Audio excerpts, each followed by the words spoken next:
बिस्मिल्लाहिर्रहमानिर्रहीम। अस्सलाम वालेकुम। आज है जी ICWL लेवल 2 है जी। उसके अंदर जी आपके पास क्या होता है, पहले आपका था कि आपके पास सिर्फ जो है वो 1 ऑप्शन है, फिर मोर देन 2 ऑप्शंस हैं, और अब आपके पास एक मतलब मोर देन 2 ऑप्शंस ही होंगी, लेकिन उसके अंदर साइज़, एक्शन, कलर सब कुछ ऐड होता है। अब यहाँ पे क्या, अगर हम बच्चे को कहते हैं कि आप point out the teddy bear eyes, ठीक है, यहाँ पे उसके पास 2 ऑप्शन हैं और कितने ज़्यादा पार्ट्स ऑफ बॉडी हैं, लेकिन हमने उसको सिर्फ आइज़ पॉइंट आउट करने के लिए कहा है, और साथ ही जो है वो टेडी बियर की कही है कि टेडी बियर का कोई पार्ट्स ऑफ बॉडी जो अगर हम मुझसे पूछ रहे हैं, लेकिन उसके पास ऑप्शन क्या है, 2 कीवर्ड्स हैं यहाँ पे। उसके पास डॉल भी है और टेडी बियर भी है। इसी तरह डॉल की भी आइज़ हैं, टेडी बियर की भी आइज़ हैं। तो इस तरीके से वो हमें बताएगा कि उसको जो है वो समझ आई उसके कीवर्ड्स के अकॉर्डिंग। तो वो हमें जब वो चीज़ देगा तो आपको समझ आ जाएगी कि बच्चे को अंडरस्टैंडिंग हो गई है कि वो 2-3 ऑप्शंस में से हम किस चीज़ को पॉइंट आउट कर रहे हैं। ज़रूरी नहीं आप पार्ट्स ऑफ बॉडी भी पूछें, मतलब आप उसके आगे प्लेस करते हैं तो आप कोई भी ऑप्शंस रख सकते हैं, कोई भी आप किचन यूटेंसिल्स यूज़ कर सकते हैं उसके लिए। तो इस तरह बच्चा जो है वो अंडरस्टैंड करेगा। बच्चे की कोई भी कार ले लें, फेवरेट कोई साइकिल ले लें। इसी तरीके से आप कोई बेड, चेयर या टेबल अपने पास रख लें, जहाँ पे आप जब वो कहते हैं जी put teddy bear on the table या ऑन द चेयर, तो आप जो है वो उसके पास फिर से ऑप्शन आती है या put car on the chair, तो उसके पास होता है कार या yellow car on the chair. तो इस तरीके से आपने ऑप्शन देते जाना और बच्चे को अंडरस्टैंड करना होगा और उन चीज़ों को जो है वो पुट करना होगा। हमेशा याद रखिएगा उन वर्ड्स में जिसमें आपने 5 अल्फाज बोले एक जुमले में, उनमें से 2 जो है बच्चे के ऐसे कीवर्ड्स होने चाहिए जो वो पहले सुन चुका है, समझ चुका है, ताकि वो उनको क्लिक करे और जल्दी से आपको दे दे। जैसे पहले सिर्फ एक प्लेट थी, फिर कप और प्लेट थी, अब जो है वो 2 प्लेटें और 1 कप आपने इंक्रीज़ कर दिया लेवल। तो इस तरीके से आप एक लिस्ट बना लें हमेशा जब भी बच्चे को करवाने लगें कि आपको किस तरीके से करवाना है। मतलब जैसे कि कार और साइकिल की आप एग्जांपल ले लें, कार ले लें या उसके साथ कोई ट्रक ले लें।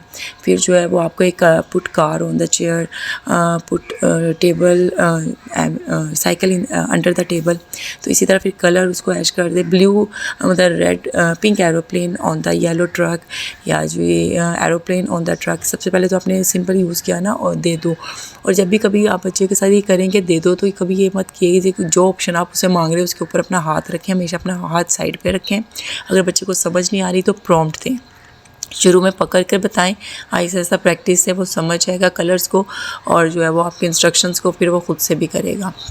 तो इस तरीके से जैसे कि pink aeroplane on the green jeep, या और जो आप मतलब पिंक एरोप्लेन को जीप के ऊपर रख दो या ट्रक के साथ रखो।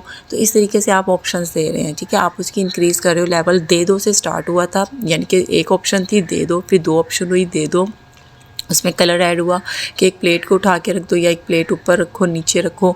उसमें कोई चीज़ नहीं थी आगे, बस आप कहते थे ऑन और इन बताया था। उसके बाद आपने उसके अंदर चीज़ें इंक्रीज़ की कि वो चीज़ें और टेबल जो है वो इंक्लूड कर दी हैं, जिसमें हमने ये बताया कि मोर ऑप्शंस उसको दे दी की बताया जी आपने कि येलो ट्रक के ऊपर या ग्रीन जीप के ऊपर या टेबल के ऊपर या चेयर के ऊपर रखो या येलो बेड के ऊपर रखो। जो भी बच्चे के टॉयज़ होते हैं आपके पास घर में मौजूद होते हैं, आप उनको इसमें जो है वो यूज़ करते हो। और बहुत ज़्यादा प्रेपोजिशन और पोजिशंस का इस्तेमाल करने की वजह से बच्चे की वोकैबुलरी इंक्रीज़ हो रही होती है और अंडरस्टैंडिंग आ रही होती है।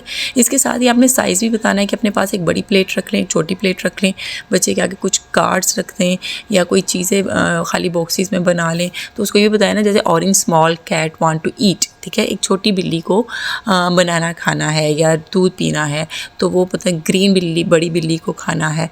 तो इस तरीके से क्या आप बता रहे हो उसको, जो है वो साइज़ के बारे में इंफॉर्मेशन दे रहे हो, बड़े और छोटे के बारे में भी आप उसको बता रहे हो। तो वो लेवल भी आपने इंक्रीज़ करना होता है। सिंपल शुरू में आप ये कहोगे ना कैट ईट, मतलब कैट ईट्स बनाना, जो भी आप उसको खिला रहे हो। तो इस तरीके से ये तमाम चीज़ें आपने जो है वो करनी होती है। फिर आपके पास जब ऑप्शन ज़्यादा होती है तो आप जैसे कि बच्चे को कहते हो जैसे कि yellow blue man on the car, तो वो करता है। फिर आप उसको एक्शंस में लेके जाते हो, Spiderman is sleeping and Batman is sleeping. जो भी आप उसको करवा रहे हो एक्शंस के साथ, तो वो करता जाता है, बच्चे को अंडरस्टैंडिंग लेवल आता जाता है, क्योंकि उसके पास मोर देन ऑप्शंस है, उनको वो जानता है कीवर्ड्स को। तो वो इतने कीवर्ड्स में से वो उन चीज़ों को आइडेंटिफाई कर लेता है जिनके ऊपर आप एक्शन करवा रहे हो। इसी तरह आप ऑब्जेक्ट के ऊपर से जो है वो उसे वॉशिंग क्लीनिंग करवा रहे होते, जैसे कि क्लीन द एल्सा डोल, या जी आप इसी तरीके से साफ़ करो, उसके बाल बनाओ, जिनके नाम आप लेंगे जो आप करवा चुके हो, तो बच्चे को अंडरस्टैंडिंग लेवल आता जाता है और वो समझता जाता है। होप सो आज की वीडियो आपको समझ आई होगी। अगली वीडियो तक के लिए अल्लाह हाफ़िज़।